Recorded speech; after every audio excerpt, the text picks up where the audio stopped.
Now, the governing party in Zimbabwe has hit back after scathing critiques from election observers today. It has accused the head of the SADC observer mission of bias. SADC says in a preliminary report that the commission fell short of its constitutional obligations and the Electoral Act, as well as SADC principles. Meanwhile, the European observer mission says that the polls fell short according to regional and global standards. The mission is concerned that the Zimbabwe Electoral Commission did not even make the voters' roll available.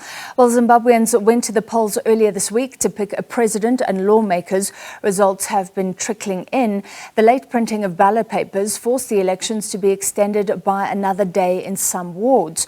The race for the president is essentially between the incumbent, 80-year-old President Emmerson Mnangagwa, and the main opposition leader, 45-year-old lawyer and pastor Nelson Chamisa. They faced off in the previous election in 2018 as well. Well, SABC News reporter Khayelihle Khumalo is in Harare and joins me now. Khaya, it sounds like tensions are rising. What's happening? Well, most definitely, Francis. It's been a very fascinating day here in Zimbabwe's capital, in Harare, where a number of observer missions have just been releasing scathing reports, especially towards the Zimbabwean Electoral Commission, pointing all kinds of irregularities that they found during the course of their observation of the election on the 23rd and subsequently on the 24th of August as well. So, for example, one of the major bone of contention will have to be the issue surrounding the delay and the non-availability in some polling stations of the ballot material for the voters, especially right here in the capital city and Bulawayo. And these are predominantly urban areas. And in fact, you know, the SADC region was quite brutal to the electoral body here in Zimbabwe. Also talking about the voter intimidation, where a number of concerns were raised by the electorate who were just so helpless in this regard. But also another very point that they really raised, the observers, they talk about the issue of saying that these elections really did not meet the regional and international standards, especially because you had quite a lot of observer missions deployed in this country. For example, you do have the African Union led by the former Nigerian president, Goodluck Jonathan, also who made a very important call for the release of those observers, about 40 or so observers who were arrested under very mysterious circumstances, because the allegation is, Francis, they were planning to release the results prematurely.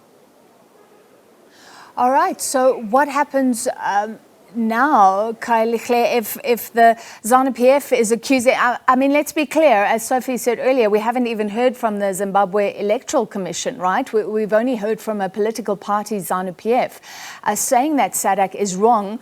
It looks unlikely, like Zanu-PF will accept what this observer mission says ultimately.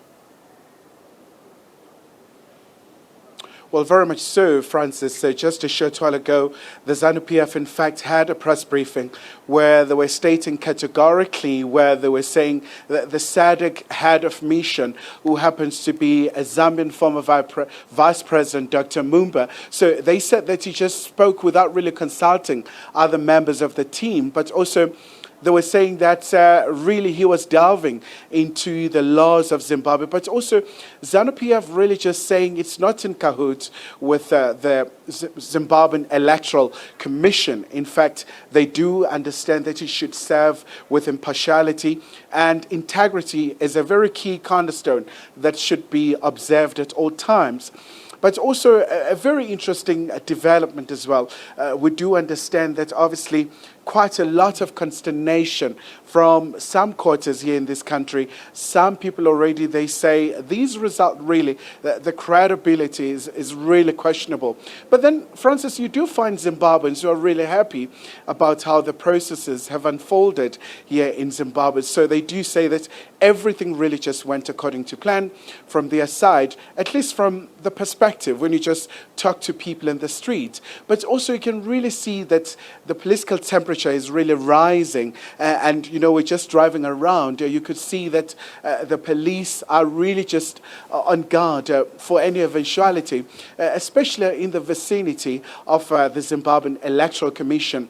There are some barricades that have been erected in case there are any demonstrations. So it's going to be a very interesting couple of days, especially because, Francis, one of the very main findings from the observer missions was the issue of, the issue around the nomination fees for the presidential candidates and, of course, the legislators.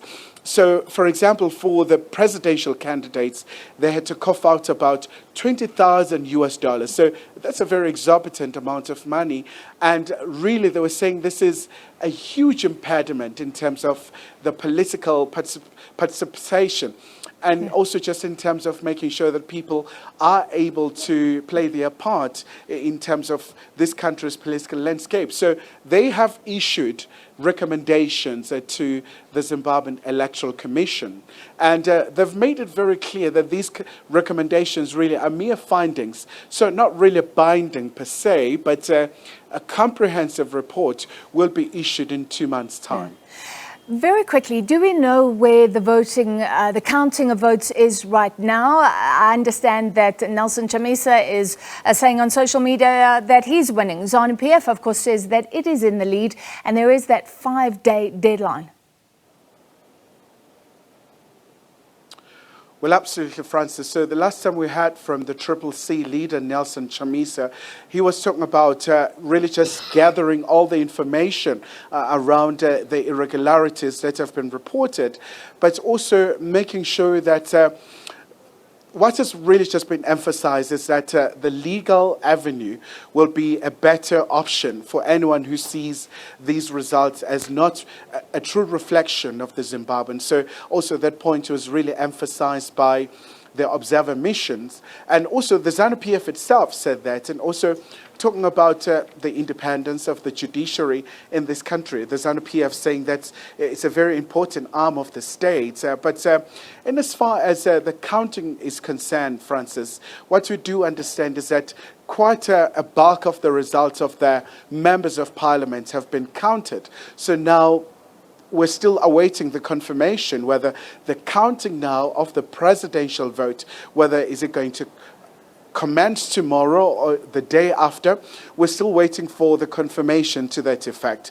But what we do understand is that quite a number of political leaders, really, they have been reacting as well. A lot of them not really painting a very good picture about the role of the Zimbabwe Electoral Commission. But especially in the context, the assurances that were given by the chairperson of the Zimbabwe Electoral Commission that everything is going to run well in terms of the logistics and making sure that they will attend to these issues. But also something that has been raised by the observers, Francis, obviously something rather positive, is that it's very calm in Zimbabwe in comparison to other elections. So it's pretty calm, it's peaceful so far, albeit they do warn of certain groupings that were intimidating voters, saying that it is a major concern because voters should be able to vote freely and be able to express themselves without any impediments whatsoever. Of course. All right. Thank you for that update live from Harare. SABC News reporter Khayelihle Khumalo.